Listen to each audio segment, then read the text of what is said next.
aqui a gravação, isso aqui depois vai ficar disponível lá no YouTube para vocês. Deixa eu ver quem já está por aqui com a gente.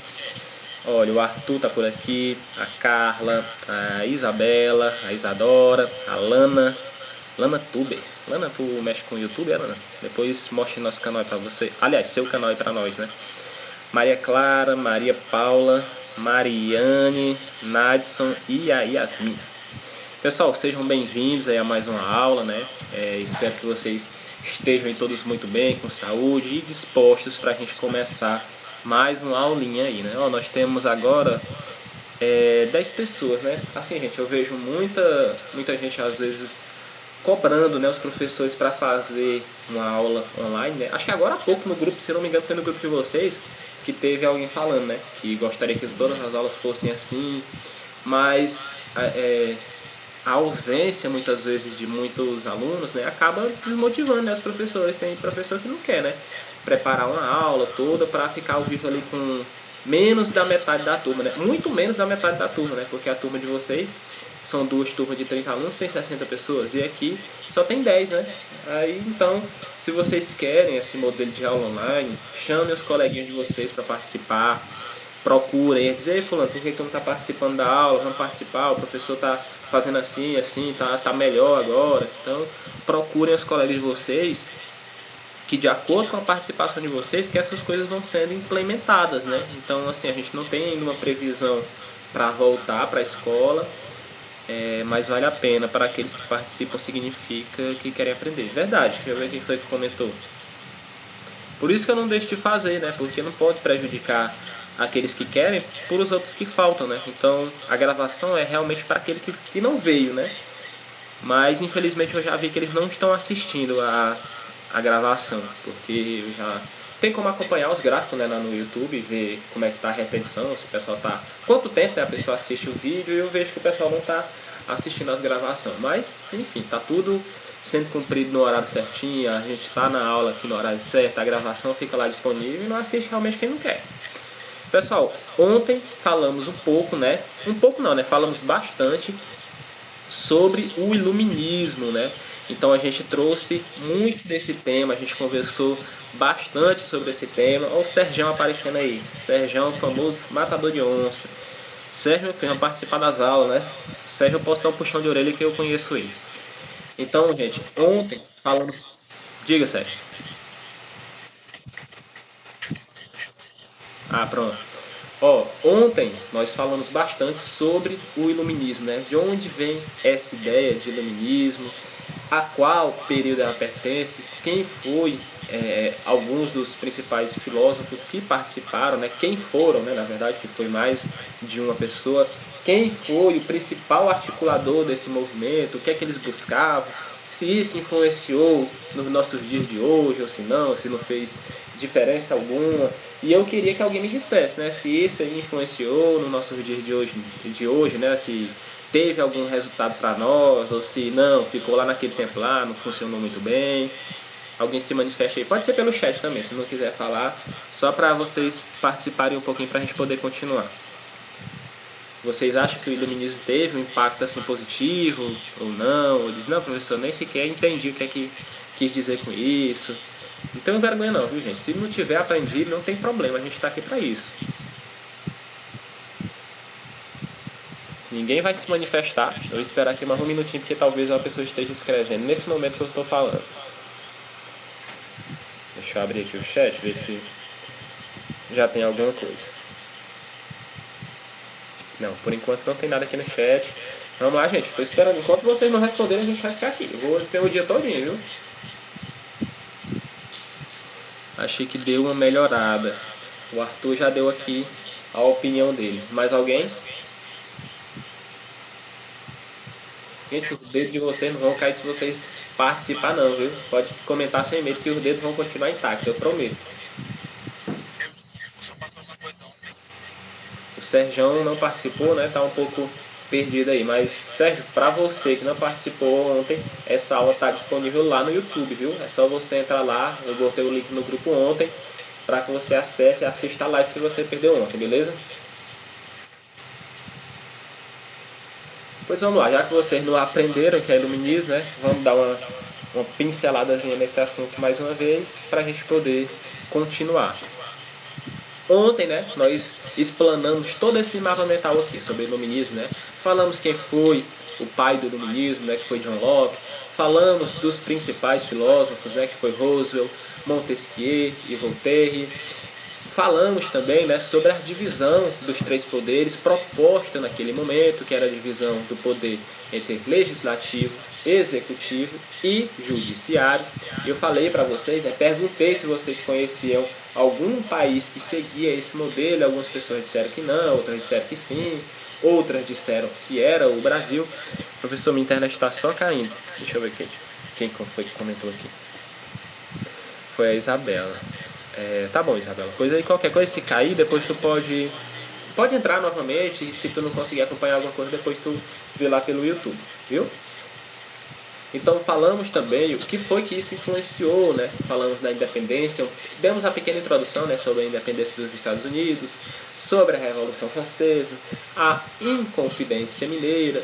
Falamos que essa revolução desse iluminismo teve um caráter burguês, né, que era ali contra o regime mercantilista e absolutista. Falamos também ali que ele defendia o anticlericanismo, né, que eram aquelas pessoas que acreditavam cegamente na sua religião. Falei para vocês, né, das críticas que a igreja vinha sofrendo naquele momento, e defendia também o racionalismo, né, que as pessoas deveriam racionalizar, pensar, né, sobre as coisas que elas faziam, né, e como aquilo influenciava na vida de cada um. E não era simplesmente uma designação divina, né? Tudo tinha o seu porquê e o seu significado. Então, temos também a primeira ideia ali de democracia vindo desse período, em que as pessoas naquele momento passaram a ter todas o mesmo direito, né? Era isso que eles defendiam, ser todos iguais perante a lei. Voltaire foi um grande crítico ali da grande hegemonia que a igreja tinha, né? Como a gente já viu na outra aula, que a igreja acabou fazendo coisas meio erradas, né? E a falta da crença naquele momento veio muito com os pensamentos de Voltaire. Seguimos, né, falando um pouco sobre a transição da Idade Média para a Idade Moderna. Falei para vocês, né, que a Idade Média é um período de aproximadamente 1000 anos e que é muito grande para estudar de uma maneira contínua. Então, os historiadores dividem entre Alta Idade Média e Baixa Idade Média, né, para poder ficar mais fácil de delimitar cada período. Falamos um pouco também sobre feudalismo, né? Usei vocês aí como exemplo para que a gente pudesse se situar no conteúdo e entender o que foi esse termo. E foi até uma questão de prova para vocês, se não me engano, foi em outra turma, mas teve naquela variação diagnóstica, teve uma questão exatamente que era assim, ó: o termo feudalismo é utilizado para toda a organização social, política, cultural, ideológica, econômica que existiu na Europa durante a Idade Média. Aí tinha lá as respostas: feudalismo, acho que era patriarcado, colonismo, uns nomes lá aleatórios, mas a resposta correta era feudalismo, porque a definição de feudalismo é realmente isso, né? Praticamente tudo que ocorreu na Idade Média era uma característica ali presente ao feudalismo. Tinha, né, uma característica presente no feudalismo. Gente, vocês fizeram a leitura das páginas do livro de vocês. Se eu não me engano, era a página 10 até a página 13. Posso estar enganado, mas acho que era alguma coisa assim. Fizeram a leitura? Coloquem no chat aí se vocês leram.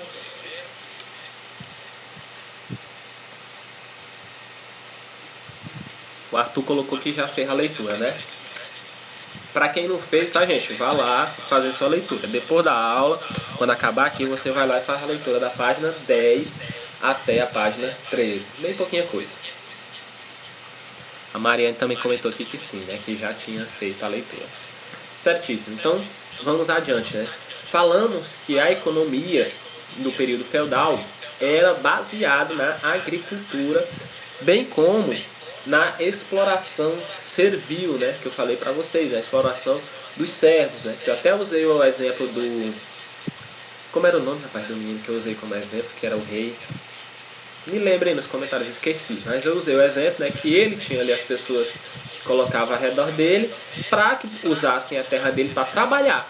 E ele, em troca disso, protegia as pessoas e cobrava um monte de impostos em cima de cada morador ali, né? Então ele era o senhor feudal daquele cerco ali, daquele período ali. Então ele, como senhor feudal, tinha direito de cobrar do camponês diversos impostos, né? Como a corvéia, a taia, a banalidade. Até falei para vocês que hoje em dia a gente também paga muito imposto, né? Mas nada comparado a esse período. Professor, vou sair, não consegui, deixa eu abrir aqui o chat para conseguir ler o comentário todo. Yasmin, vou sair para poder entrar pelo notebook. Certo. Continuamos falando, né, sobre a igreja e as grandes, vamos dizer, feitos, né, que a igreja teve nesse período, né? Não dizendo que foi positivo ou negativo, ou que é certo ou que é errado, mas apenas narrando o que realmente aconteceu. Então, o que aconteceu são os fatos, né? Uma coisa, gente, é assim, porque todo mundo tem sua opinião sobre determinado tema, né? Então, talvez você tenha uma opinião sobre religião e seu colega tenha outra. Uma coisa é a sua opinião, né? E outra são os fatos. Sua opinião ela pode mudar, né? Hoje você pode não gostar de fulano e amanhã você vai gostar. Mas uma coisa que você não pode mudar é os fatos. E todos os fatos que estão presentes na nossa história, que falam desse período de Idade Média e Igreja, não são tão favoráveis, né, ao cristianismo. Deixa eu ver uma mensagem aqui no chat. Não, acho que foi alguém que entrou, né? Deu um negocinho na tela aqui. Aí eu fico sempre de olho aqui para não perder nenhuma pergunta que vocês estejam fazendo, né? Nós falamos também, né, sobre sociedade estamental. Quem ainda lembra o que é sociedade estamental? Coloca no chat aí para ver se vocês realmente aprenderam.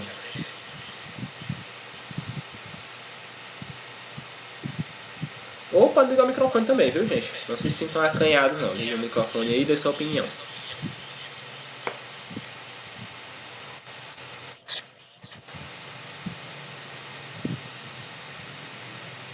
Sociedade estamental, gente, como eu expliquei para vocês ontem, é uma ideia de ser estática, né? Ou seja, como está, fica. Se você nasceu pobre, você provavelmente morrerá pobre.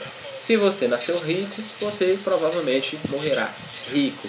Hoje em dia, né, não é dessa forma, né? Não importa se você nasceu pobre ou nasceu rico, isso não determina o que é que você vai ser no futuro. Talvez você nasça com muito dinheiro, sua família com muito dinheiro, mas acontece alguma coisa, dê alguma coisa errada, sua família perdeu todo o dinheiro e você morra ali como pobre. E talvez você tenha nascido como pobre, acabou dando certo na vida e conseguiu morrer numa situação de estabilidade, né? Então você conseguiu sair da pobreza e foi até ao sucesso. Falamos, né? Acho que a gente finalizou aqui, se eu não me engano. Se eu tiver errado, botem no chat aí para eu saber se foi aqui que a gente parou. Mas se eu não me engano, foi aqui que a gente falou um pouquinho sobre a religião em declínio. Deixa eu ver. Acho que a gente deu uma introduçãozinha nessa parte aqui também, na página 12 aí do slide. Tô certo, gente? Ou a gente foi aí mais adiante do que isso, ou paramos antes do que aqui? Coloquem aí, ou deixem um comentário aí de vocês no chat, ou falem no microfone. O Arthur diz que não lembra.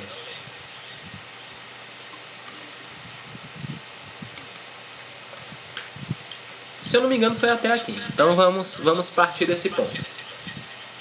Falamos aqui, né, sobre a religião em declínio, né, que foi o fim da hegemonia da igreja. A toda poderosa igreja acabou perdendo muita força. E o iluminismo acabou trazendo muitos reflexos para a independência das 13 colônias da América. O iluminismo foi um movimento intelectual surgido e difundido na Europa, principalmente no século XVIII. Então a gente tem essa questão da Idade Média ainda em vigor. Seus defensores propunham iluminar a sociedade por meio da razão. Por isso, este período também é conhecido como esclarecimento. Vocês lembram que eu até falei para vocês que nesse período foi inventado, né, vamos dizer dessa maneira, a enciclopédia, quase não sai o nome, que é um emaranhado, né, de conhecimentos sobre várias disciplinas, né? É um livro enorme com conhecimento de tudo, né? Astronomia, filosofia, religião, tudo ali esclarecendo, né? Sempre com aquela ideia de iluminar a cabeça das pessoas por meio da razão, né? Então, como eu falei para você, né? Naquele período as pessoas acreditavam muito nos poderes divinos, né? E diziam, olha, se o Sérgio é um cara preguiçoso, foi Deus que fez ele assim. Mas hoje a gente sabe que não, né? Se o Sérgio é preguiçoso, é porque ele quer ser preguiçoso. Então, por meio da razão, a gente tem esse esclarecimento, né, não, Sérgio? Então, se a gente sabe que o Sérgio é preguiçoso, dorme na aula, a gente entende que não foi Deus que fez ele assim, não. A gente sabe que ele quis ser assim. Então, se ele quiser mudar, basta ele se empenhar e ele vai conseguir mudar. E já naquele período, não, né? Você tinha uma visão muito fechada do mundo, que dizia, se você é desse jeito, pronto, você é desse jeito para sempre. Se você nasceu preguiçoso, você é preguiçoso para sempre. Se você nasceu para não ter dinheiro, você não vai ter dinheiro para sempre. Essa era uma visão fechada, né? E que o iluminismo veio com a ideia de dizer, vamos usar aqui a cabeça para pensar e entender o que é que acontece realmente.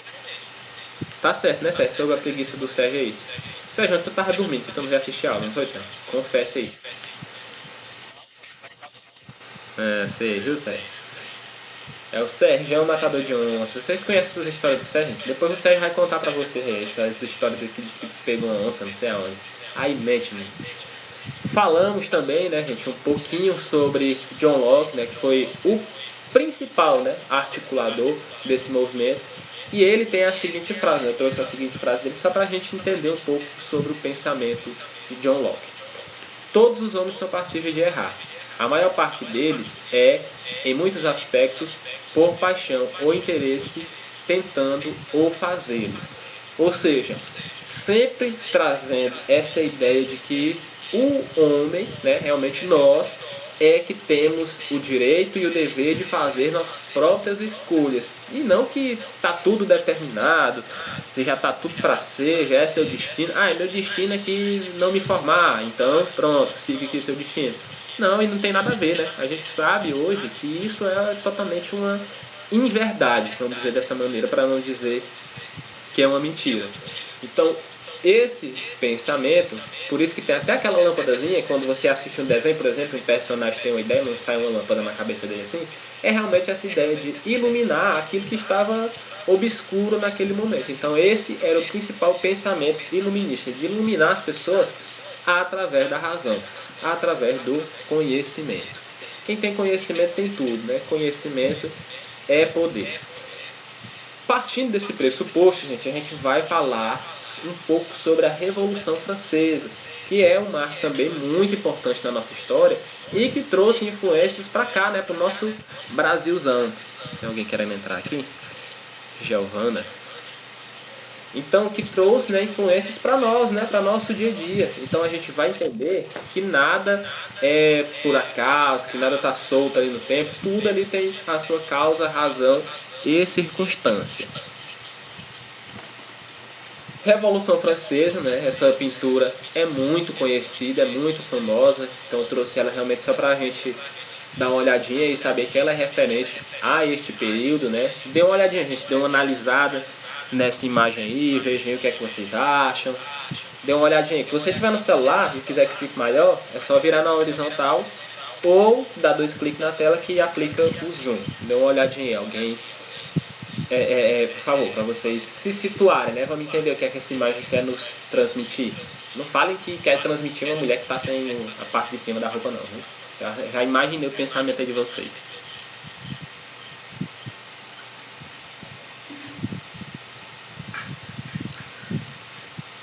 Pronto, né? Depois de uma breve análise, uma breve olhada sobre essa imagem, quem quer falar alguma coisa aí, se entendeu alguma coisa da imagem, ou se não entendeu nada, alguém quer se manifestar, gente, vamos participar, gente. Estou precisando da participação de vocês. Né?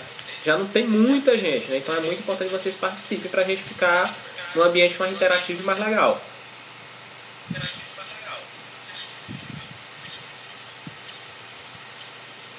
O Arthur comentou, para mim não apareceu nada. A imagem não está aparecendo para você, não? Para mim tá normal aqui.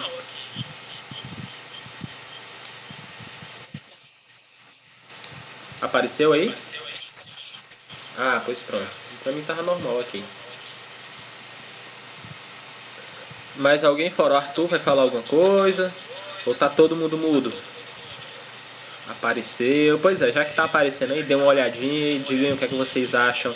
Do que é que se trata realmente? Façam uma análise aí como se vocês não soubessem do que é que tá falando. O que é que realmente vocês imaginam que estava acontecendo nesse momento que foi retratado em forma de pintura? Tava acontecendo nada, era só o pessoal mesmo ali, em cima de um monte de gente morta ali, levantando a bandeira, e era isso? Essa é a opinião de vocês?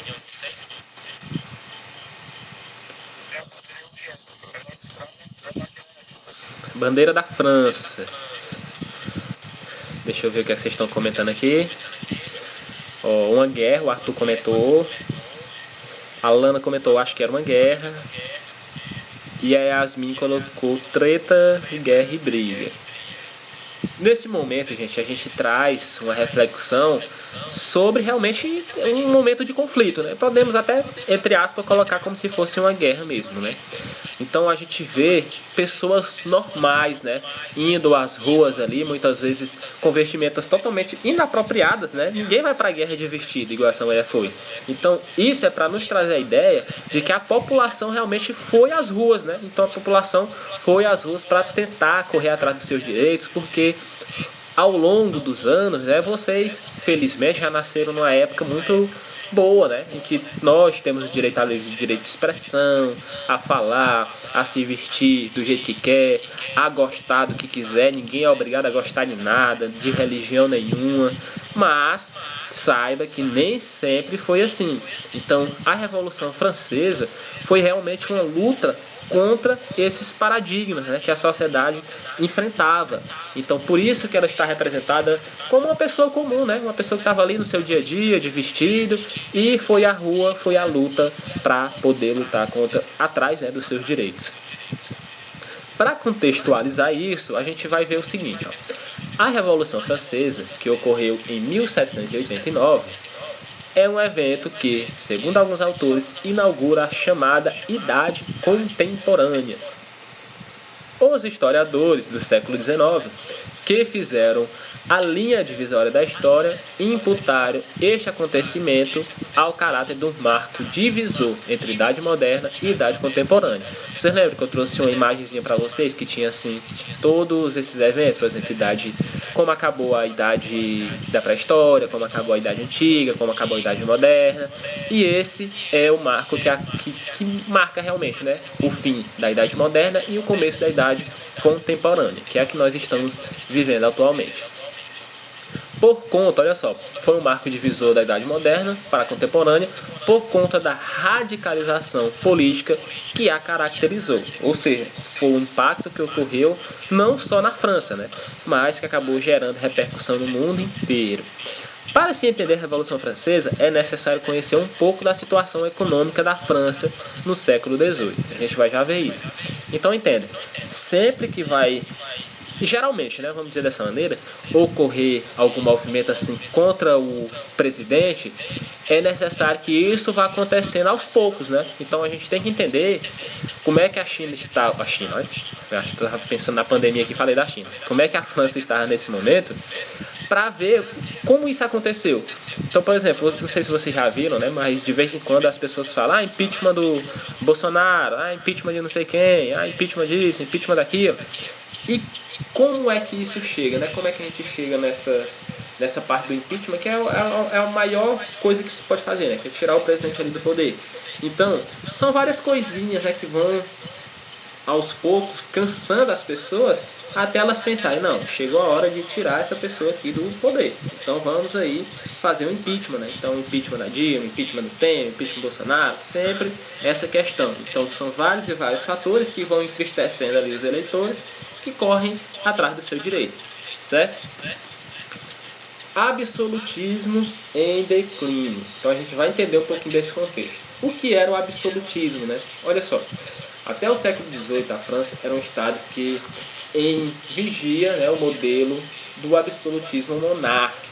Então o rei francês Luís XVI personificava o estado, reunindo em sua pessoa todos os poderes, o legislativo, o executivo e o judiciário. Então, ser um rei absolutista, ser uma pessoa absolutista, é dizer, por exemplo, que minha decisão vale mais do que a decisão de qualquer pessoa e o que eu decidi está feito e pronto. É lei, não tem quem faça nada para me impedir. Por exemplo, estou dando aula aqui para vocês, né? Dizer, olha, se hoje, a partir de hoje eu só vou dar aula via rádio. Vocês vão ter que se virar para arrumar um rádio e eu vou ter que transmitir aqui minha rádio e vocês vão ter que se virar para aprender. Aí você me dizer, olha professor, mas rádio está ultrapassado, não tem como a gente assistir, não tem como a gente ouvir, é meio complicado. Mas eu dizia, não, é isso aí, pronto. E aquilo seria feito, porque eu estou sendo, entre aspas, um absolutista, dizendo que só o que eu acredito está certo e vocês teriam, né, que seguir cegamente. E depois desse momento a gente sabe que não é assim, né? Então, se um presidente diz uma coisa, por exemplo, usando como exemplo o presidente, ele diz que não tomaria vacina, né? Então, acho que nem tomou ainda, se eu não me engano. Então, imagine se todo mundo não tomasse a vacina, quando é que essa pandemia ia acabar? Nunca, né? Então, se ele fosse um absolutista, ele teria dito, olha, eu não vou tomar e não é para ninguém tomar e pronto, vivam aí sua vida normal. E ninguém tomaria. Mas não, né? Você tem o livre-arbítrio de quando chegar a sua vez, tomar se quiser ou não, né? Mas eu já vi alguns projetos de lei que vai ser até crime, né? Você não tomar. Você pode escolher não tomar vacina, só que você não vai poder frequentar ambientes públicos, fazer prova, frequentar escola, fazer concurso, nada, né? Você vai ser privado de vários direitos, né? E que é muito justo, né? Porque é uma coisa de saúde pública. Então, se o absolutismo ainda imperasse, nós não tomaríamos, ninguém tomaria vacina, né? Então, a gente viveria nesse cenário de morte iminente, de medo, por muitos e muitos anos, porque o presidente falou que não vai tomar vacina. E quem quiser tomar, que tome, blá blá blá. Eu acho que vocês já devem ter visto isso em algum lugar. Os franceses não eram cidadãos. Diga, Sérgio.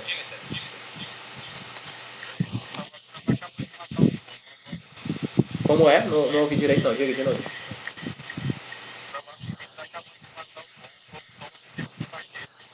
Não, mas é necessário, cara, é necessário. É um sofrimento necessário. Ah, tem uns colateral, né? Mas, por exemplo, quando você toma a vacina da gripe, né? Não sei se vocês tomam, né? Não sei como é que está funcionando mais essa questão para os jovens, né, que já tem um pouco mais de idade do que vocês, mas da primeira vez que você toma, cara, você fica muito mal, você gripa, você passa uma semana ali gripado, mas de outras vezes que você vai tomando, você não sente mais nada, passa um ano inteiro sem sentir nada de gripe, e é realmente a evolução do ser humano, né, é tratar das doenças com uma vacina, uma injeção, alguma coisa do tipo. Certo, Sérgio, matador de onças? Aqui, pessoal, nós temos uma... Deixa eu só voltar aqui, deixa eu ver se eu falei tudo que tinha aqui na... Não, falei, só faltou a parte de baixo aqui. Ó. O francês, os franceses, né, então, não eram cidadãos de um Estado democrático, né? O que é a democracia, né? Todo mundo com o mesmo direito. Como hoje é comum que todo mundo, no mundo ocidental, que eram súditos do rei. O rei personificava o Estado, né? Como eu falei para vocês, tinha todos os direitos, né? Executivo, legislativo e judiciário. Aqui, gente, nós temos uma pirâmide social daquele período. Então, olha só, o primeiro estado está lá em cima, o rei. Depois o segundo estado, que tinha ali a nobreza, né, o clero, e o terceiro estado, né, que era ali a burguesia, e lá embaixo ali os sans-culottes, que eram os sem calções, mais conhecidos também como camponeses. Então temos ali embaixo os camponeses, mais em cima os cavaleiros e soldados, a nobreza e o clero, e no topo de tudo isso o rei, certo? Que ele era o dono das decisões. Sim, tem até essa setinha que eu coloquei para vocês estarem visualizando, que, por exemplo, como a gente falou ontem, né, era muito... Não existia ascensão social, né, nessa cultura desse momento, né? Então a gente via que as pessoas, por exemplo, se nasceu rico, não vai morrer rico, como eu falei para vocês. Mas, por exemplo, ela pode subir um pouquinho ali na hierarquia, sem sair, né, do terceiro estado. Porque o terceiro estado são os cavaleiros, os senhores, e embaixo os soldados, camponeses, servos. Então você podia subir só um pouquinho. ser melhor do que os soldados, ser melhor do que os camponeses e melhor do que os servos. Mas você ainda seria inferior à nobreza, inferior ao clero, inferior ao rei. Aqui a gente tem alguns dados, deixa eu ver que horas já são aqui para a gente não perder o horário da próxima aula. Essa aula vai até 11h05, né? Pronto, eu vou só terminar esse slide aqui e a gente dá como concluir. Aqui, gente, nós temos alguns dados que tratam, né, sobre a população daquele momento e como ela era dividida, né? Então, temos lá embaixo, o terceiro estado, cerca de 24 milhões de pessoas. Segundo estado, 300 mil pessoas, né? Bem pouco. Primeiro estado, 120 mil pessoas, bem menos. E o rei com só ele mesmo, na figura de rei. Então, temos ali, olha só, gente, como é questão de se revoltar, às vezes é muito fácil você conseguir o que você deseja, porque 24 milhões de pessoas se revoltaram ali contra menos de meio milhão. Então, foi fácil vencer, né? Então, certo, nem todo mundo, né? Foi as ruas, não foram os 24 milhões, mas os que foram já foram suficientes. Então, essas revoltas se tornam, às vezes, mais fáceis, porque a população é muito maior do que aquela que está comandando, sendo o comandante da situação, né? Pessoal, então aqui, né, a gente dá como concluída a nossa aula de hoje. Se vocês tiverem alguma perguntinha, podem colocar aí ou mandar no chat, que eu vou estar respondendo vocês, tá bom? 5 minutinhos aí para as perguntas. Se não tiver nenhuma pergunta, a gente encerra.